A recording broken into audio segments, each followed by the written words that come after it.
Alrighty, I'm here with Sebastien from Sandbox. Sebastien, I've been starting these off every conversation I have with a thank you to the guest because I know how busy a lot of you guys are in the NFT space right now, especially someone like yourself who has the position that you do with Sandbox. You're all over the place doing tons of interviews, you're doing AMAs and all sorts of things. So thank you for coming out. And I wanted to start this off with asking you, how has life been over the last 5 months? Have you had any time to kind of slow down and appreciate what's happening around you, or is it just go, go, go? That's a great starter question. It's been accelerating a lot Hmm. since January, even more in April. We've had some of the best results with Sandbox, but also like the best partnership. And I saw so many new projects coming out in the space suddenly in such a short lap of time, and so many different things happening in this industry simultaneously, like the rise of NFTs, the rise of artists, suddenly the environmental topic, the rise of the solution to the environmental topic so fast, like it feels like everything is moving at 1,000 kilometers an hour. And well, we've been there, you and me, and many of the original builders for 2 years, 3 years. So it felt like things were slow back then. Like somehow we might have get too much accustomed to that Hmm. slowness of thing that allowed us to, oh, okay, there's one new project per month, so we get time to Right. discover it. Now there's like Right. one new project per hour, so you have Uh, to really be on spot. And well, I think it's just a natural way of things that so when an industry grows and there's thousands of, if not hundreds of thousands of new entrants, you cannot just keep up with everything at the same time. So you have to just pick the one that really interests you in the niche you choose and basically stick to it. hmm. And did all of this catch you by surprise? Like, did you expect all of this to happen as quick as it did, or did you just look around one day and it's like, kind of, what the heck is happening? Do you think that yourself and Sandbox as a whole, do you think that you guys were ready for this recent boom, or do you think it kind of caught you by surprise and you feel like you're a little bit behind? I wouldn't say like I was prepared for such a fast Yeah, increase in this amount of time. Of course, we've been building and preparing to for increase the years. space. Like I believe we've contributed to the growth of the space by bringing external IPs Hmm. and enabling not people that are non-crypto native to enter. But it's great and that's fantastic when it's a whole ecosystem that grows suddenly through many factors. Hmm. Well, some people say it's like the crypto bull run. Some say it's DeFi, then that suddenly shifted its mind. Hmm. Some say like it's just the launch of several games that include like NBA Top Shot that came out and other product finally on the market available for users. All those factors combined, and I think that's what I really amazed me is like now it feels like there is an NFT, there is a project for almost all tastes. Like you're a new user looking at what kind of NFT do I want to look into. Before was actually very few, like selection was Right. quite limited, playing collectible games, trading card games, participating into virtual world events, Hmm. and that's basically it. Now, I think like NFTs are almost everywhere and represent any asset class, any kind of physical and non-physical assets now. And Hmm. interestingly, they always have communities. The speed at which the communities start to shape and the people in there being engaged, also that's one thing like it's very destabilizing because we've been used to, oh, I know this guy, I know this guy, I know the founder here, oh, the team is great. And because of the pandemic, we don't get to meet a lot of those new project founders. Hmm. But that doesn't mean that they have been as hardworking or as thoughtful in the design process as we are. Hmm. And innovation really, very often innovation comes by, like, like not copying, but seeing one thing and applying the same with a twist and with another twist. And the speed at which this innovation twists the NFT with the different mechanics, with bonding curve, with various NFT collection, the rights that those NFT grant, it's pretty amazing. Like we've been talking about that in theory for a long time, the Yeah. possibilities, the interoperability. Now we're starting to see it happening. I don't see it frightening. I think like when there's a lot of experiment, not everything will succeed. Obviously, some might fail, but if they fail quickly and there's other things that comes more iteratively, overall, I do think there's a positive effect for the whole ecosystem behind.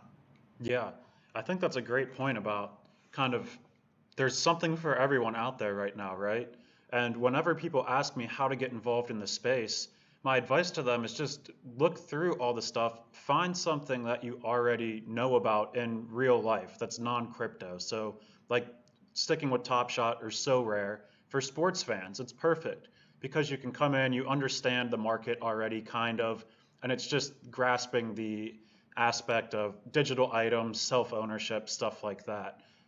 So kind of going off that, all these different projects that are popping up, have you got a chance to kind of dive into this other stuff? Like when you are done working on Sandbox stuff for the day, you sit back, you pour up a glass of whiskey, you pour a beer, something like that, and it's just your own personal time. Have you got into any of these other projects? And if so, what section of the NFT industry is kind of Sebastian's leisure activity, your hobby of sorts?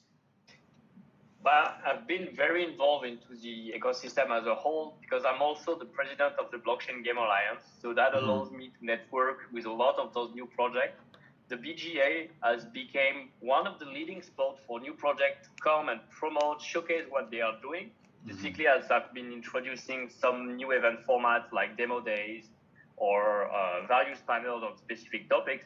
And through that, indeed, I've been able to keep up getting exposure to Hmm. some of the major projects happening because those projects were recommended.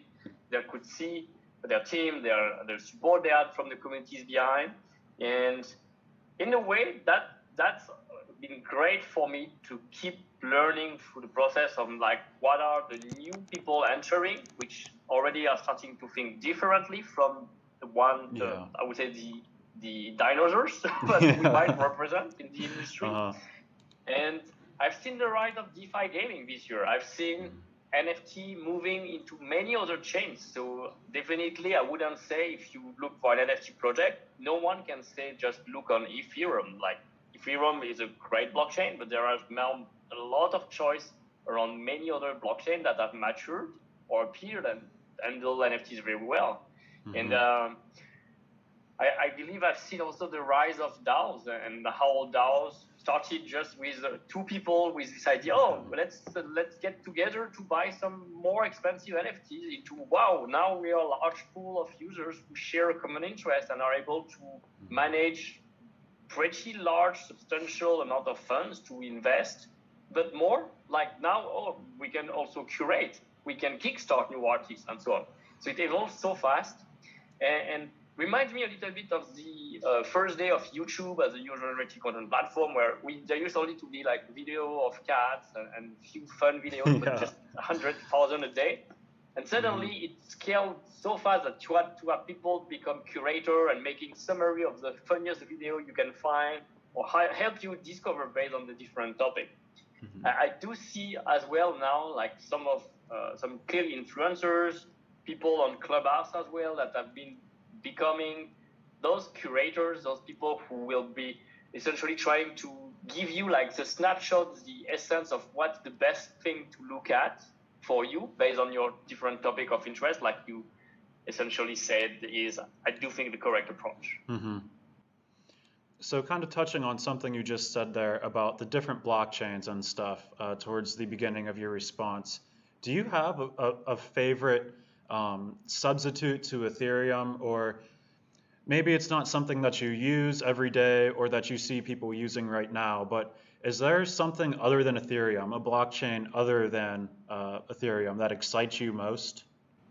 Well, definitely, I'm very excited, not just by the blockchain, but more by like the application and the Hmm. NFT platform that are built on top of the blockchain. And Right. we're looking at Flow Hmm. and NBA Top Shot being such a success on top of Flow.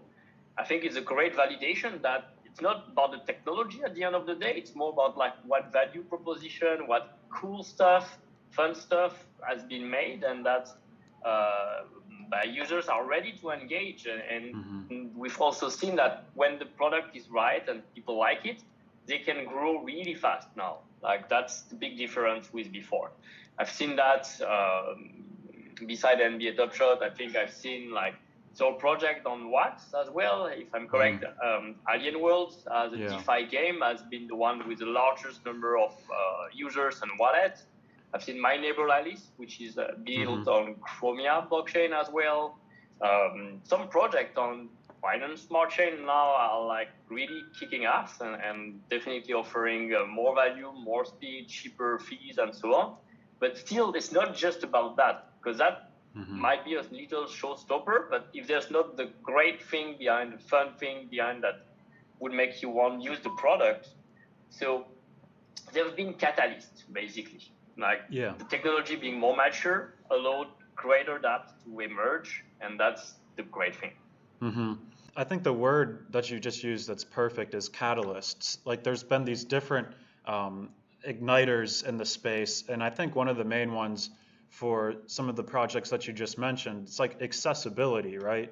It's being able to bypass downloading a MetaMask wallet, if it's like Wax and Flow, even a project similar to yours and Crypto Voxels has a leg up on a lot of these other projects because they have a mobile version, right? So people can just hop right on to the mobile version. They're already in world. They don't need a computer. They don't need to worry about stuff like that. So when you see some of these other projects have success, do you all at Sandbox kind of take notice and maybe not try and duplicate it, but bring some of that technology? You try and incorporate that into your project as well? Now, real quick, before we get back to the interview, it's time to highlight our sponsor for the month, Curio. Curio is the premier NFT marketplace partnering with entertainment brands to offer exclusive digital collectibles. You can check out their Twitter here at Curio NFT. Be sure to go check out the Curio website and especially to check out the new collection, American Gods. American Gods is based off the fantasy novel by British author Neil Gaiman.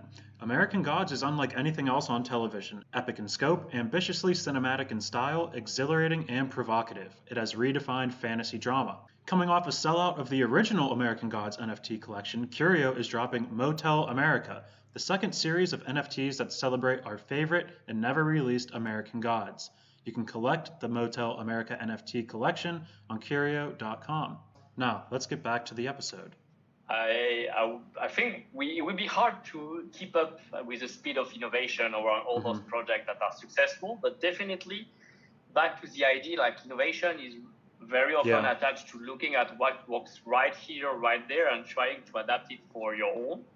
We have also been pioneers ourselves into various elements. We co-created ERC 1155 back then, already scaling up over ERC 721. We were the first to implement Arcane Wallet, which allows anyone to create a wallet with just a social login or an email. And more than half of the 200,000 user accounts registered on our dashboard use this, meaning like they were first-time users. They didn't have a MetaMask before, and they chose that by facility, and they've been able to engage buying NFTs behind. So that's also a great proof of what we've been saying right before.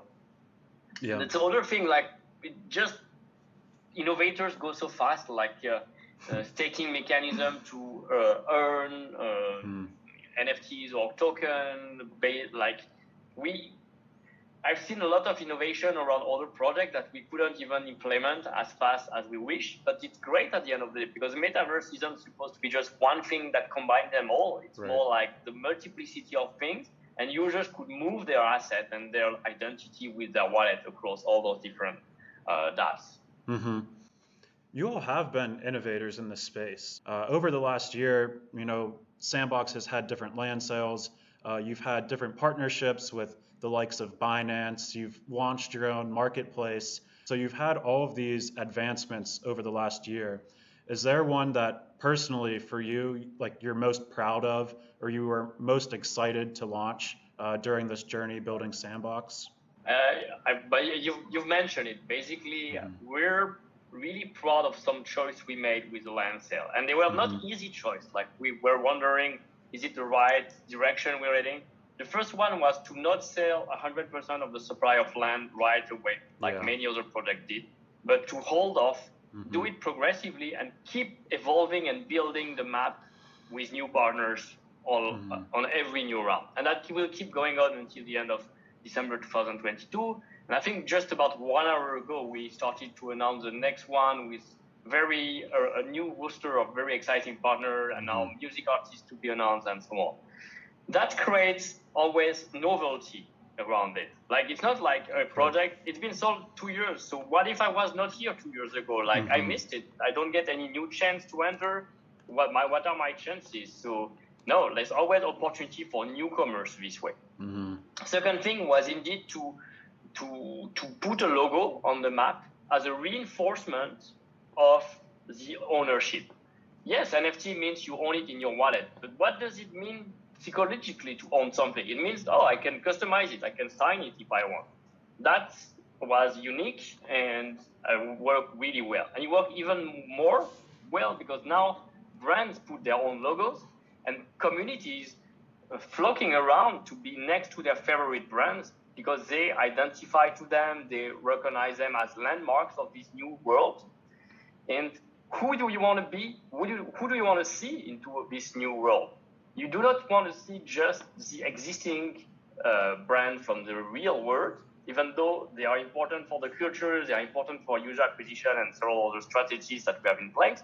But also we wanted to bring more of the crypto native brand, the one that, people who are in an NFT space, they all use on a daily basis. So we've pushed hard, and it was not easy, but we've pushed hard to partner with Binance, with Japanese exchange CoinCheck, with CoinMarketCap, and we put a lot of effort to make their first NFTs and give those NFTs to users.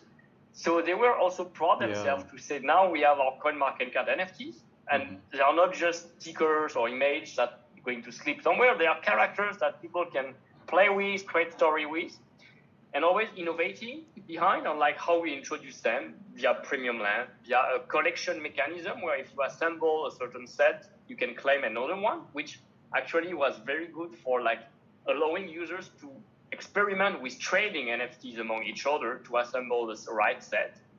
So always thinking like, what is the incentive and what is the value we bring every time we introduce such of these concepts? Now, the exact flip side of that question, what was the time over the last couple years that you had the most doubt about the project or a specific launch, or a time where you received the most pushback from users and customers during land sales or pre-sales? What was the one of the most frustrating work days? It could be around Sandbox or one of your other projects. Was there ever a time over the last 2 years where you kind of threw your hands up to the NFT space? Well, the life of an entrepreneur is always like a lot of up and downs. Like at the end of the day, I look back and I say, look, what you're building, the community behind, everyone that's supporting that vision, it's 1,000 times more valuable and more important than whatever difficulty you might have today, or my small conflict or small disagreement you might have about how we should run some things or not. And that doesn't matter. So that's important for me. Also, the fact that it's always normal when you have we're innovating, so we have very few point of reference of what should be done. If, in a way, we couldn't say, hey, let's copy Minecraft, let's copy Roblox. No, we are totally innovating on the economic model with our community. So there's choices that we make that might impact the balance of decentralization with accessibility. And we have to see that. Like, for example, one of the most frustrating topics today, I might say, is like we have decided to stick to layer 1 for as long as possible and move to layer 2 only. So we haven't been the first mover to layer 2 or sidechains. And it's true that there is an impact in general. And it has been not affecting too much because land is a valuable NFT. But still, I wish it was better than that. But it's okay. It's just over the lifetime of the project. In just a month or two, we'll be on their layer 2. things will be smooth. And I think I've seen other projects indeed that had to pause for some time as well before they could move again to layer 2. And over the lifetime of the project, the community will understand why you do that, and etc. The other frustrating thing, I guess, is like, yes, all the other decentralized virtual worlds are already open now. Anyone can enter, publish on their land, and so on. So why are we not? The question, number one question I receive on a daily basis, which doesn't mean that the most vocal users are necessarily the most representative in the community about it. But there is an important thing that they might not see because they have not acquired that 10 years experience in video gaming before. It's not at all about launch. It's about the whole journey. Once you're launched, if there's nothing to do, if there's no fun, if the content isn't up to the quality level that your audience is expecting, what do you think will happen? Basically, by nothing, they will not come back. It's like launching a shopping mall with half of the stores closed, basically. You don't come back to that shopping mall, never. Yeah. So it's frustrating in a way, but I prefer to be patient, to build, and we open when we feel it's right, we can open, and that we will not be deceiving anyone around that. Sticking with user-generated content and building certain stuff, you guys have a very talented community and a lot of very talented artists that are helping create some of the characters and NFTs that are even positioned behind you there on the background.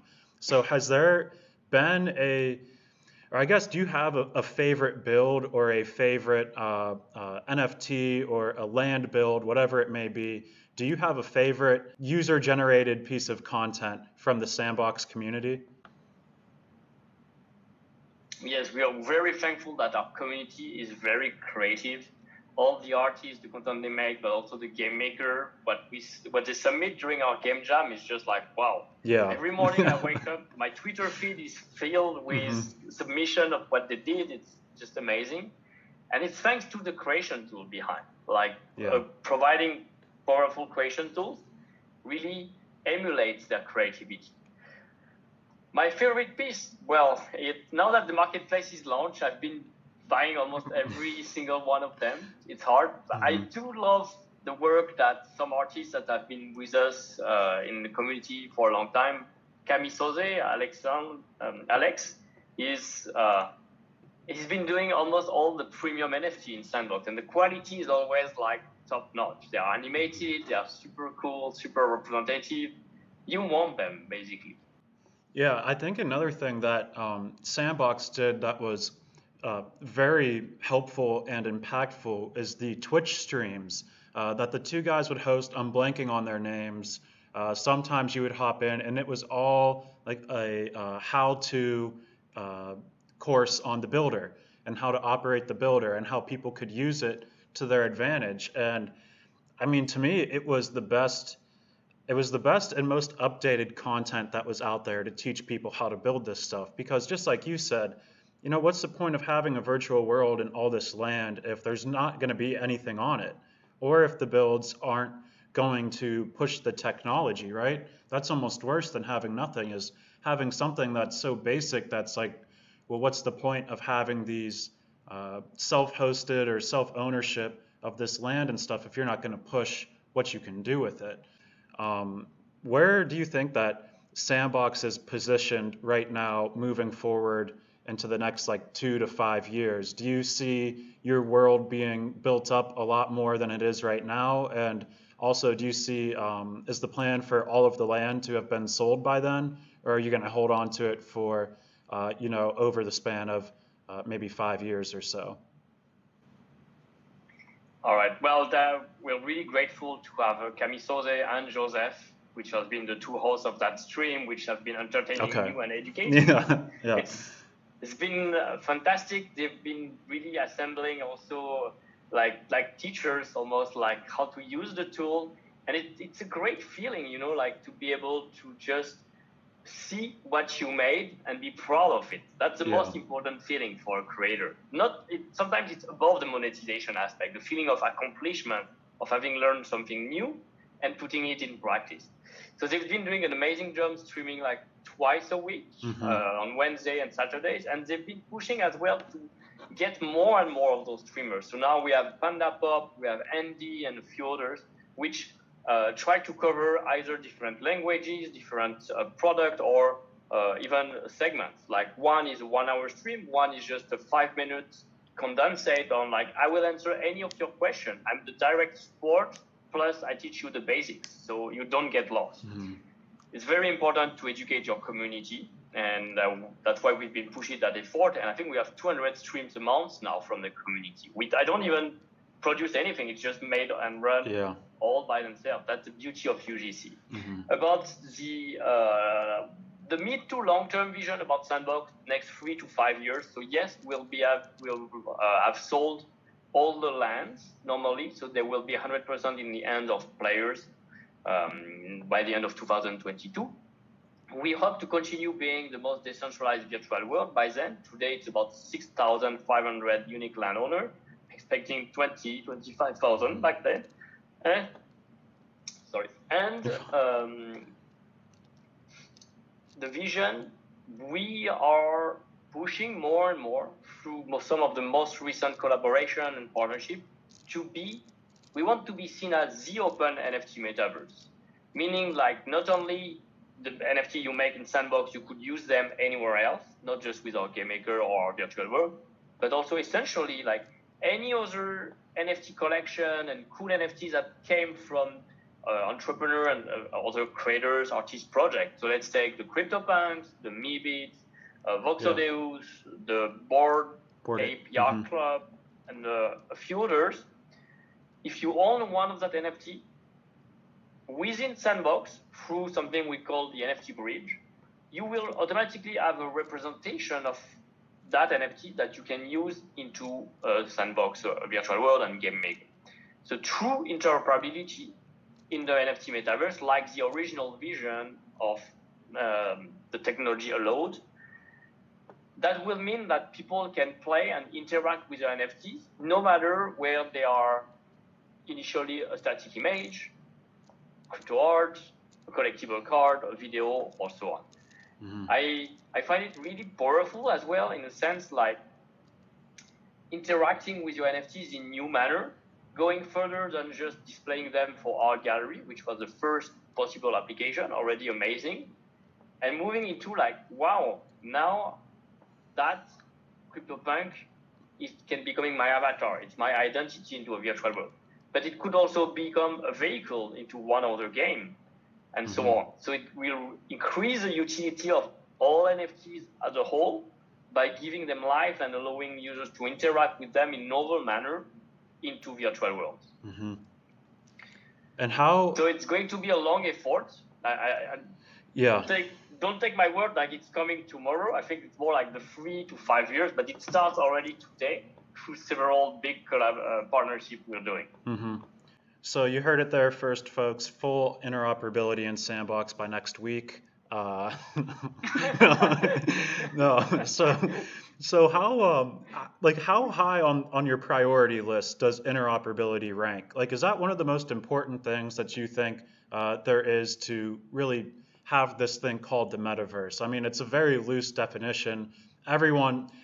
Basically, I have not found two people that have the same outlook on what the metaverse is, right? I feel like we all have our own it's the same general idea, but when you break it down from project to project, is Discord part of the metaverse? Or some of these communication channels like Telegram part of it? Everyone seems to define it in a different way. But in terms of the interoperability aspect, first, can you give us your definition on what the metaverse is? And then can you tell us how high on the priority list interoperability should be for the metaverse? Okay, so our definition of the metaverse is essentially it's a set of digital parallel universes where you, as a user, through a 3D virtual representation of yourself, could actually interact into one or several experiences. Okay. So that's a broad definition, but it's pretty much attached still to virtual worlds with an avatar. Yeah, you have a virtual. I like that. I like the caveat of the a 3D representation of yourself. I think that's what makes it different from things like uh, Twitter and Discord and some of those other things. Like the metaverse, by your definition, is you need to be able to actually have an identity and like log in to have this avatar. Okay, that's very unique. Step one. Step two, well, you need to have the experiences with your avatar to be able to participate. So you have your identity, you can skin that avatar with your wearables. That makes you unique. You can own your digital asset NFT, which also are defined in your identity. And I would say like the second priority is that effectively to be able to open that metaverse and allow users with their avatars to participate, play, socialize, and interact with it. Once that it is done, we can move to the next big priority, which is then the interoperability, allowing them to have more value and more utility for the NFTs they own outside of this platform. But being able to use and interact them in Sandbox platform. Okay. And do you think that through your conversations with other NFT projects and some of the other virtual worlds, do you think that they share that priority of interoperability, or do you think that that's going to be something that kind of divides this NFT space, where certain projects may be a bit more reluctant, other projects are really going to try and work with each other? How do you see that playing out in this greater NFT space? Is it going to be one giant movement towards interoperability, or is it going to be a little bit fragmented? From what I've seen on social media, and they might not be as vocal as us, but I do think they share the same values, and they have already proven some implementation of it already. So whether you look at crypto voxels, they already imported the MiBits in it, so it's interoperability. You look at Somnium Space allows you to see NFTs from outside, to play decentralized from Somnium Space, so they are going even one step further into the virtualization and the reality into the reality, or the virtual reality into the virtual reality. And they've been all very open about it. It's actually pretty fun when we are able to get to speak all on stage and see that happening. So yeah. All right, Sebastien, before I get you out of here, I just wanted to ask you a couple questions about kind of what you think the future holds in this NFT space. First, more near term, how do you see things developing towards the end of 2021? Right now, I feel like everyone is just kind of discovering what the space is. It seems to be hyper focused on digital art and some of these digital collectibles. So do you see towards the end of 2021, do you see more people taking an interest to these virtual worlds once they have some of these NFTs that they can now kind of interact with and display in these virtual worlds? Or do you still think that we're more like 2 years away from users really flocking to the space? Well, I still think like you're right. Like there's few categories of NFTs that have been really in the rise. Crypto art, crypto collectibles, lands to some extent. But gaming NFTs is the category that I've seen didn't took off as much yet as the others, which for me is yet the one where there's the most utility behind for those NFTs and the more potential to develop an ecosystem behind through play to earn. Basically, with NFTs you can play with, whether it's a virtual car in F1 Delta Time, an Axie into Axie Infinity, an equipment that improve your skill in Sandbox to your avatar. Using those NFTs will allow you to earn more, basically turning your playtime into a revenue stream as you engage even more into the different games behind. And that's a big ecosystem opener, because as you have now players entering the space and starting to earn a revenue through NFTs, either alone or organizing in DAOs or guilds, it opens even more by network effects, and that's where the next generation or the next movement, I would say, would probably come from. So just one last question. DeFi gaming is another thing that, still amazes me. DeFi gaming. The fact that, a lot of Alien Worlds, My Neighbor Alice or Comet, for example, are games that they call themselves DeFi games, very focused on like staking resource, waiting time, collecting them, and making choices based on scarcity of resource to maximize the outcome behind. So they are somehow finance simulations, but with a more friendly UX related to games. Sebastian, thanks for joining. Just before parting here, is there anything exciting coming up for Sandbox in this summer that's coming out that users can look forward to?